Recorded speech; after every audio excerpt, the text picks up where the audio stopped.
think the worst I ever got though, this guy here in my own hometown, he brought me up, and there was my parents were in the show. I was like, just don't mess up my titling, don't mess up my intro. And he was like, okay, I got this. And then he brought me up to stage. He said, please welcome to stage, E-Mule.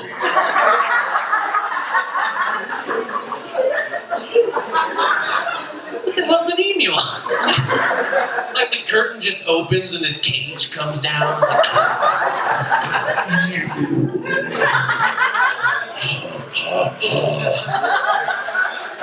I don't know. Being an Emmanuel in the Treasure Valley is a little difficult. In the 32 years I've existed here, I've never met another one. Although my name comes up in conversation all the time. I had a friend, he bought a car. And he was like, it's Emmanuel! And I was walking in the room and I was like, yay, it is me! And he was like, I'm talking about my car, fuck off. Sorry. I just passed away. You know. I bought a camera on Craigslist, and when it showed up to my house, it didn't have the instructions. I called the lady. I was like, look, there's little buttons here. I don't understand. Do you have the instructions? She said, I don't know. I don't. Have you tried downloading the e-manual? Lady, it's 10 in the morning. Are you messing with me? I can't take another one. It's okay. It's okay. But being a Boise comic is fun. I just recently bled into the road work side of the world of the comedy universe. And it's fun, though, because you find yourself in situations. Like, I was paired with this guy. He was just this kid. He was from LA, born and raised, you know, and he was like 23 years old, and we were headed towards Montana. And we get there, and we were taking a break on the side of the road. We've been driving all day, so we were stretching our legs, and we were standing there, and he looked at me and was like, dude, what is that? What is that right there? And I was like, what? What are you talking about? He's like, that right there. I was like, that right there? He said, yeah. He said, what is that? And I said, that is a goat. Are you okay? What's it doing? Looks like it's enjoying grass as a meal. What's the one behind it doing? That's its baby. I don't know. I was also on the road with this guy from Wisconsin, which I guess they don't make mountains there. I'll never forget it. He came screeching to a halt. He was the one driving. He was like, what is that? I was like, it's a mountain, dude. Trust me, it's not going anywhere. Do you mind driving? So I drove. I drove through Montana, back in Idaho. We had a gig in Idaho Falls. And this guy, he was funny. I'll never forget this other moment. As an Idaho comic, you know you're back in Idaho when you're walking out of the gas station and the guy from Wisconsin looks at you and says, was that meth mouth? Yeah, that's meth mouth, bro. They've all got it down here. But as a comic, it's always good to get home. I always like to go home personally because I'm a father. I have a kid. You know, I've got a beautiful little girl. And I miss her dearly every time I leave town, you know. But, you know, like, for me, it's like I miss her dearly a lot. Like, I'm always excited to see her, you know, because her mother and I, we don't necessarily get along.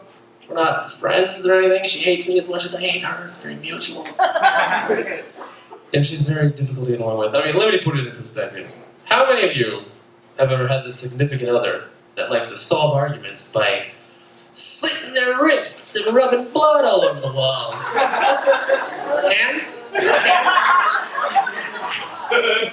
Yeah, that's a lonely roller coaster. And it just goes down. Not to mention all the sponges you go through. One day I just settled, I was like, I'm done. That one's dishes, that one's arguments. I was getting made fun of one day by one of my friends. He said, nice pink sponge. Where'd you get that one? And I looked at it and I held it and I thought out loud. I said, it used to be yellow. It used to be yellow. But having a kid is the most fun I've ever had in my entire life. You can run around the store chasing them. In order to be a good dad, in my opinion, all you have to do you just have to be willing to be a goofball at any time, you know? Especially the store. My kid loves it when we play robots, you know? Chasing around the store like some kind of death bot, like...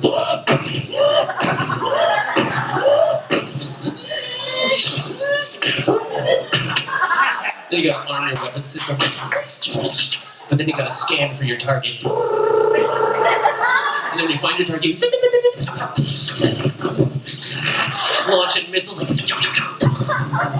many of you ever seen the Fred Meyer shoe store explode into a beautiful rainbow of flames.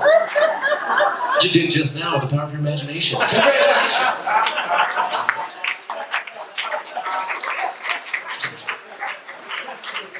My daughter loves it. You know, oh man, the day a kid is born is pretty intense. Parents, are there parents in the room? There probably is, right? It's the back. We're all sophisticated in here. We've reproduced. Man, the day my daughter showed up was interesting because first off, I was at a kegger with my homies. And then I got the phone call, hey, your kid's on the way. I was like, oh crap, okay, I gotta go. They're like, all right, man, but one more cake stand. I was like, no, man, okay. All right, one more. For the baby. I'm a little faded and I'm standing in the lobby. And I'm like, oh my God, am I ready to be a father? I don't think I'm ready to be a father.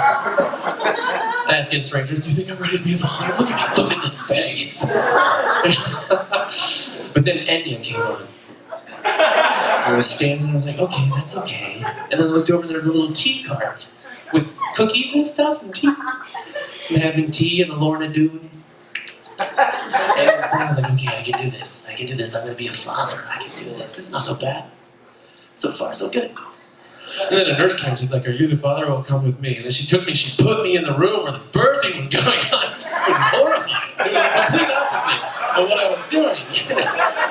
There was noise everywhere, lights and screaming. You know, mom's yelling at me like it's all my fault. Like half the DNA doesn't belong to her body. That was scary. And I thought to myself, how am I going to make it through this? Oh my God, I need a focal point. I'm freaking out. And then I saw the tiny little TV in the corner. Who put that there? I mean, it can't be for the surgeons. I mean, I would hate to think of them like catching up on MASH.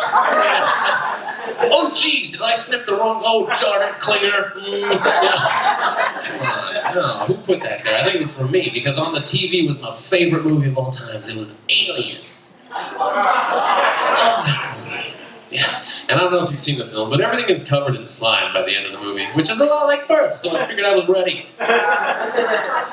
Oh man, like ladies, I'll always respect the vagina, and I know you have to give the birth, you have to do the physical part, which is terrifying, and I never want any part of it. But I mean, as a male, the trade-off is we have to go through the mental anguish of watching it come out of your vagina. Because ladies, like I said, I'll always respect the vagina, but when the baby's coming out, it's just like this.